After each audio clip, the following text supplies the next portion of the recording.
88.1 The Burg, your music central. You guys are in for a fresh new start of the Backyard Burn with your boy Shane Dog Peterson and Mr. Noah Annette. Noah, how are you doing, man? How was your weekend? I'm doing pretty good. I had a backyard burn myself this weekend. My parents had to Ooh. burn a bunch of back taxes, and it went from probably early 2000. I'm talking like not like '01, like to maybe I think we went all the way up to I think the last one I did was like 2009. So 9 years of back taxes that we just don't need sitting around anymore. That just sounds like pretty thrilling to me. You roast any weenies over them? Nah, Get some more money out of it. nah, we didn't do that. We got to clean out the pit and make it look nice. Oh, you always got to do the due diligence. I know that. I spent all yesterday building a walkway for my grandma, and none of you can really tell this right now, but I am sunburned and I hurt everywhere. And I'm the biggest wuss when it comes to sunburns. I don't know, Noah. I don't know how you handle the sunburns. I'm not the best at them. Well, I get sunburnt quite frequently due to my pale complexion and red hair.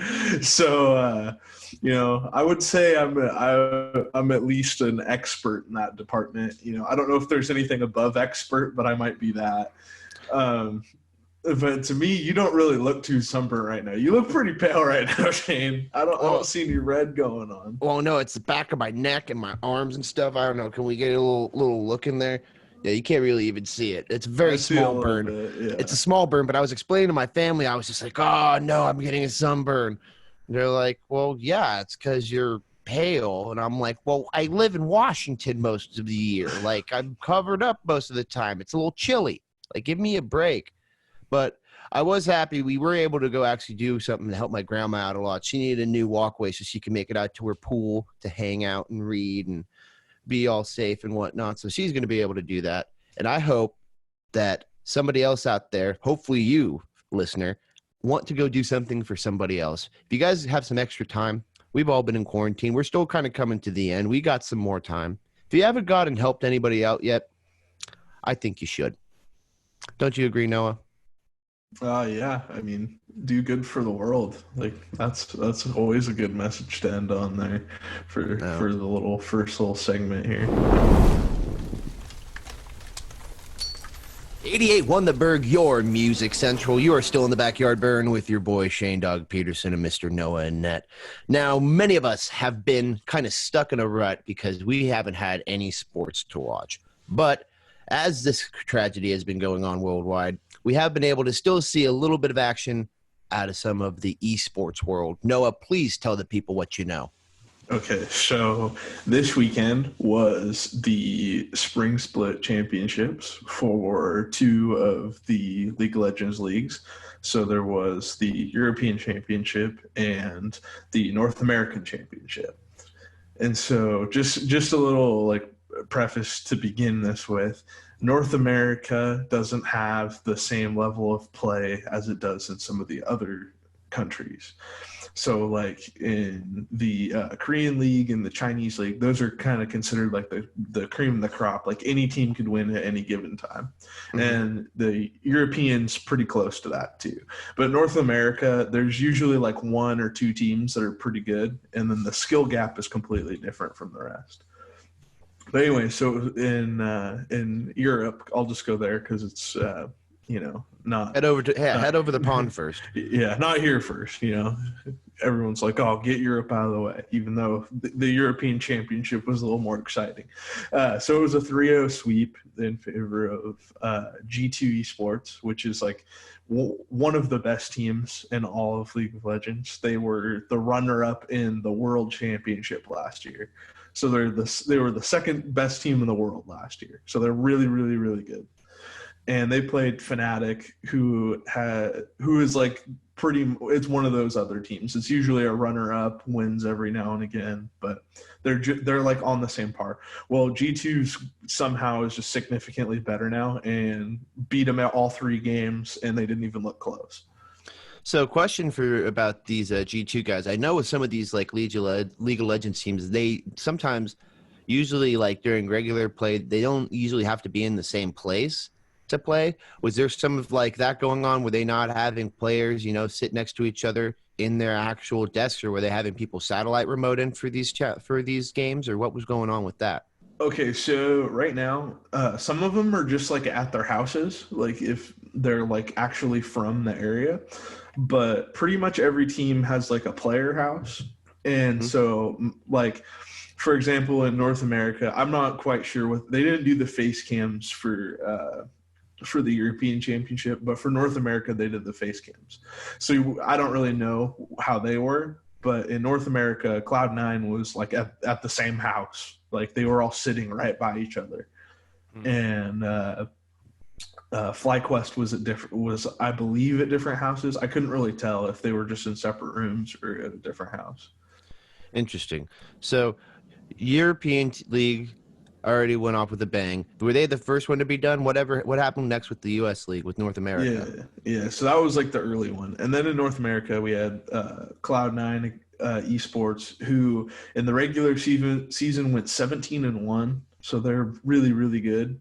And they had only lost one game in the playoffs so far because all the matches are best of 5 in the playoffs. So they had only lost one game in the whole entire playoffs so far. And then they played FlyQuest, who they swept in the regular season and they swept them in the championship. And FlyQuest was pretty good. Like they're not like a slouch of a team. It's just that Cloud9's far above, beyond and better than every other team in North America. It's just not even close. What do you think makes them so much better? So they have this they just like have the best player in almost every position. So like the top lane, like a lot of teams don't have good solo laners. So like the top lane for them, they have this guy named Licorice, and he's from Canada, and their names are honestly the best part. But yeah, his name's Licorice, and he's just better than every other top laner in North America right now. There's like one or two that are close, but there's a significant like disadvantage from him being in the game. But a lot of people would say it's the mid jungle synergy. So there's like a jungler that just runs around the map and tries to like go and kill the other players.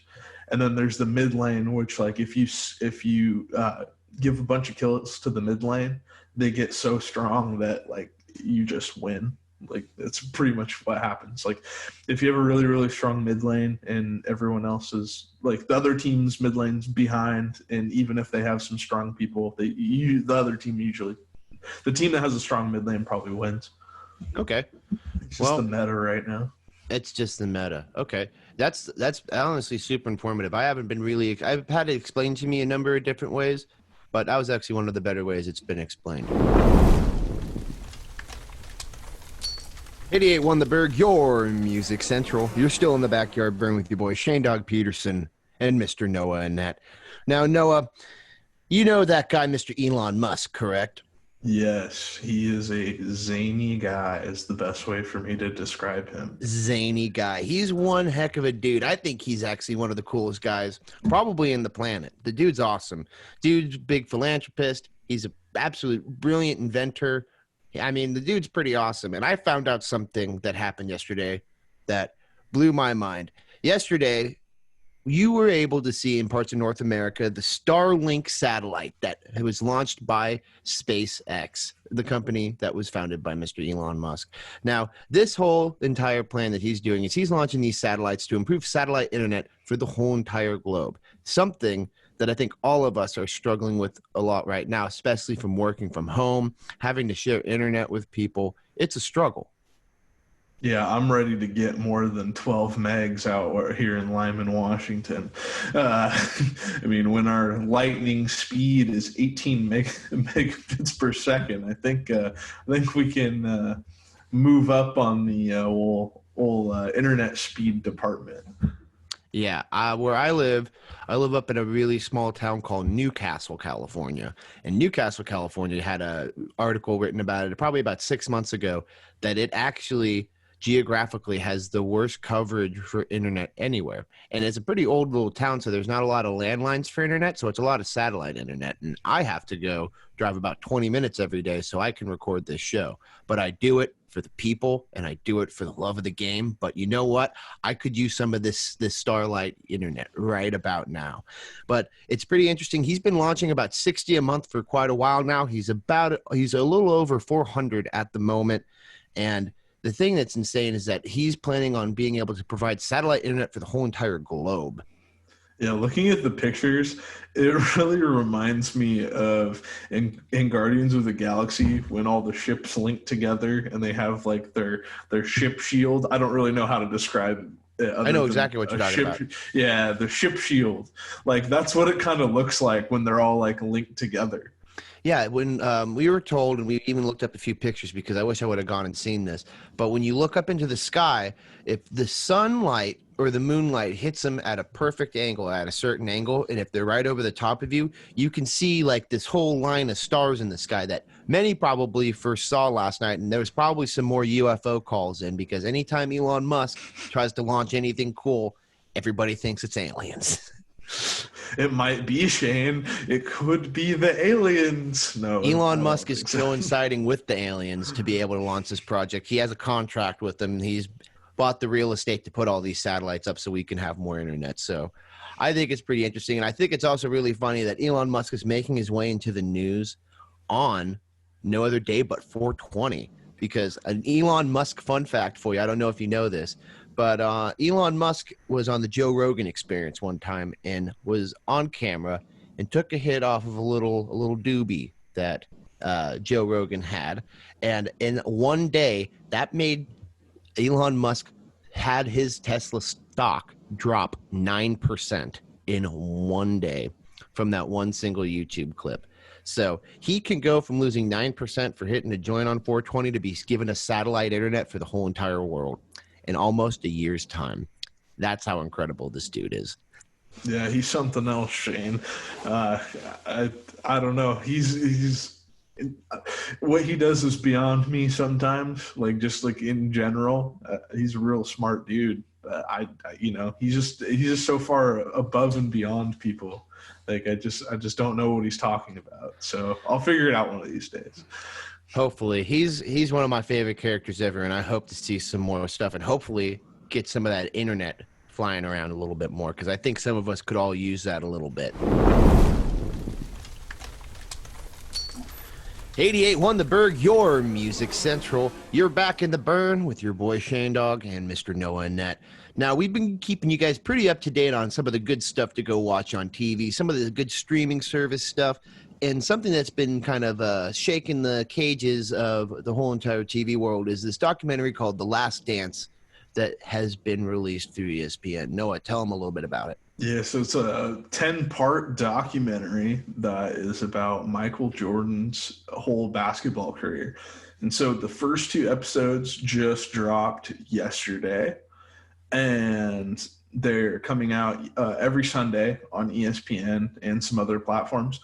I mostly just saw them on ESPN2. Maybe they were reruns. I can't exactly remember what time it aired, but pretty much the big story of this first episode, the first 2 episodes, were just about his early years, which a lot of people weren't really caring as much about the early years, but they still were like, okay, like I want to see this, you know. But I think it was super important to really cover that span of time because a lot of people just remember him for just going and winning championships and championships and championships. But they never really think about his, what really brought him up. And it took him a while to actually go and win a championship. He had to get some support and the team had to change a lot before they had the success of, winning all of those titles. So yeah, it's pretty interesting. I agree. He's one of the biggest legacies in all of sports. You mean the name is just the brand and the iconicism itself. I'm really actually excited to learn more about Jordan because, I'm a West Coast kid. We don't really learn about the Bulls or MJ unless if you're really deep into it. And as I've gotten deeper in the basketball, that's something I'm going to look towards because one thing I love about documentaries like this is you can learn so much. I'm a huge documentary fan. I watch mostly documentaries. Usually when I sit down and I watch something, I usually like to watch a documentary. Do you like any documentaries? Have you seen any good ones during this break? I haven't really watched a documentary in a little while, but one that I really enjoy is the 30 for 30 that is about Shaq and Penny Hardaway and the Orlando Magic. It's been out for a while, probably a couple years now, and I'm a big basketball guy, so it's just really interesting to see how they miraculously got Shaquille O'Neal and Penny Hardaway, because they were not favored to get Shaquille O'Neal at all in the draft. It was one of the first times they had done the lottery draft, and they had probably one of the worst odds in the draft to get the number one pick, and they ended up getting it. It's pretty crazy. Oh, wild. I recently saw a documentary that hits home with me, and it's available for free on YouTube. I just found out that YouTube does have movies on there for free. So if you haven't used that, you guys should go check that out for sure. But there is a documentary called All Things Must Pass, and it's about the story of Tower Records, which started in the heart of my hometown, Sacramento. And it talks about their rise to power, being one of the biggest record suppliers in the whole United States and the world, and how digital media, how Napster and a lot of these different programs where you could illegally download music basically killed the record industry. And it's an absolutely fascinating documentary. If you're a big music person, music historian, I think you'll really, really be able to dig your teeth into it. And it's about, 2 hours worth of just really cool information, a lot of cool interviews with artists like Elton John and different other big names. Something that, for me, being from Sacramento, obviously it juiced me up. But, anybody who's a music fan and people who like collecting music and, have a connection to some type of music, it's pretty interesting because it really kind of shows you where, the love for music usually kind of began for a lot of people back in the day, was getting that hard copy, getting that record, getting that CD, getting that tape, and having that. And that's something that I enjoy. And if you enjoy it, I think you guys should definitely go check it out on YouTube. All Things Must Pass. 88 won the Burg, your music central. Guys, you're in the backyard burn and the fire's getting low and it's time to call in the dogs. And you got your dog right here, Mr. Shane Dog Peterson, and my other fellow dog right over here, Mr. Noah Annette. Guys, it's Monday. It's 420. We have a long whole week ahead of us. We got a lot of stuff coming to you guys our way, content-wise here on the Burg. And Noah, what do you got going on this week, man? Because I have nothing going on. I have a lot going on. I have a project presentation today. That's for the first thing. And then throughout the week, I'm just going to be working on a lot of different projects. Are you gonna get all dressed up in a little Zoom chat for your presentation? Well, I'm kind of dressed up, but I don't have my light on, so it's kind of hard to tell. But I have this shirt that has a bunch of flying fish on it. And the flying fish shirt. I know the shirt all too well. Yeah, so I think it's really funny that I'm gonna have that shirt on the presentation, because I don't think they're gonna understand what kind of shirt I'm wearing, and I'm gonna have a bunch of little laughs going on in the back of my mind while I'm doing it. I had a buddy send me a video of him doing a mock trial because he's in law school right now, and instead of being able to do the trial, he's being a defendant or a DA, and he started making these arguments, and he did it all in a video in his living room, and it was really well done. But I just couldn't get over the fact that he was just dressing up in a suit in his living room, pacing in his kitchen, pretending that it was a courtroom. Some of the stuff that we've all got to make these changes for school. It's killer, but we're all getting through it. And guys, we hope that you guys are staying healthy, being smart, practicing social distancing, washing your hands, and being good to one another. If you guys want to send us anything our ways, we'll talk about it. Send us some articles. Send us some pictures of your pets. Give us a bone. Hit us up at 881theberg on all social medias, or at ShaneDog6, or at Noah_Annette.